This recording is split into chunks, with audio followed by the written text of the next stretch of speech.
What if the most powerful force in the entire universe wasn't millions of light years away, but was actually inside of you, accessible with every single breath you take?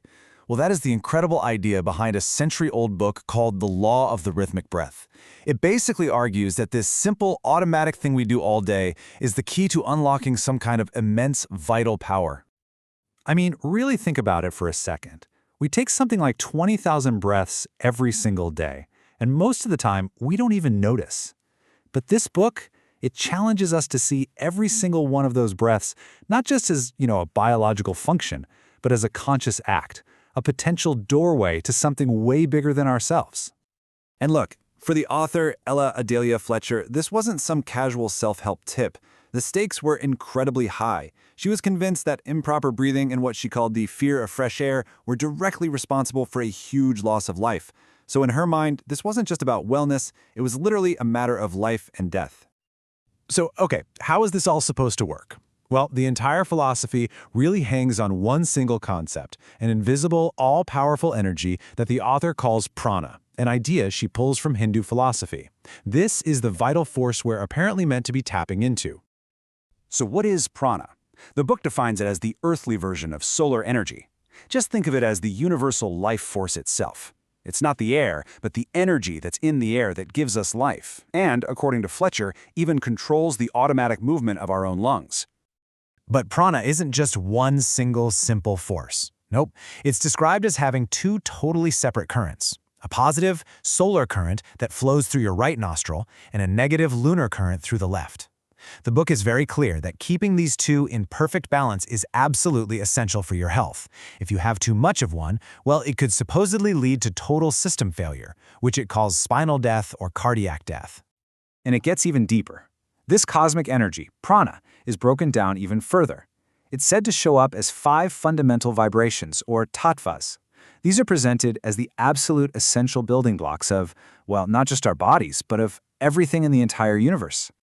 The very first and most subtle vibration is Akasha, or ether.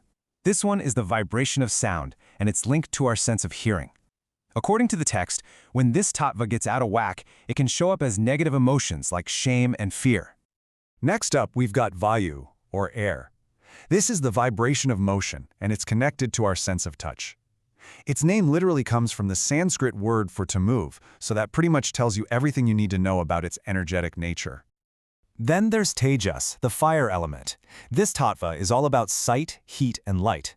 It's that energy, that fire within us, and it's even associated with a pungent taste. Following that is Apas, which is the water vibration. This tattva is connected to our sense of taste, sure, but also to much deeper ideas like purity, emotion, and what the author calls the mystical symbol of the soul. And finally, bringing it all home, we have Prithivi, or earth. This is the densest, most solid vibration of them all. It's linked to our sense of smell, and it's the tattva that gives all physical things their structure and their stability. So, let's just put it all together.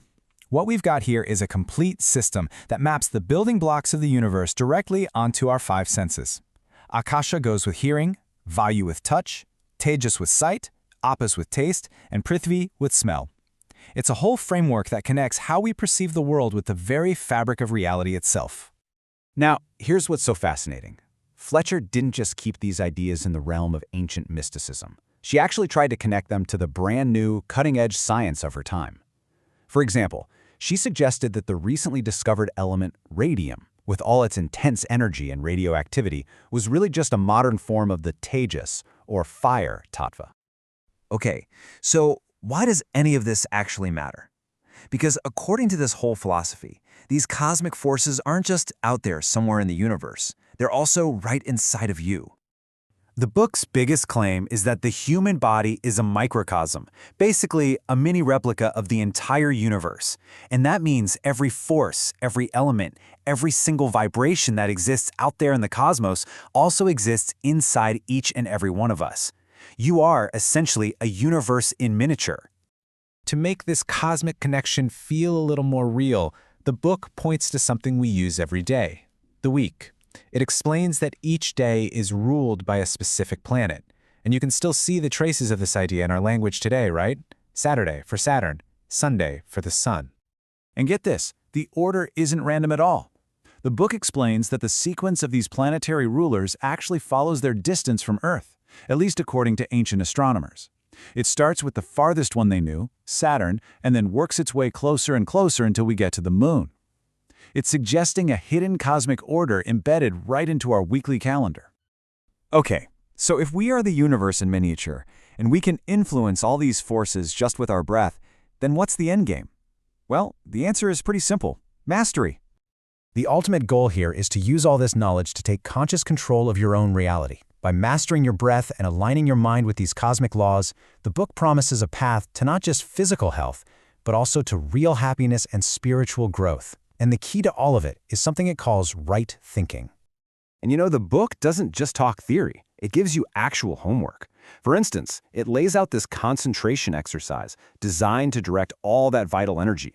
The practice has you focus your thoughts one by one on specific nerve centers, or plexuses, moving that energy up through the body from your lower back all the way to your throat to generate and control this internal power. Ultimately, this whole philosophy puts the power and the responsibility right on your shoulders.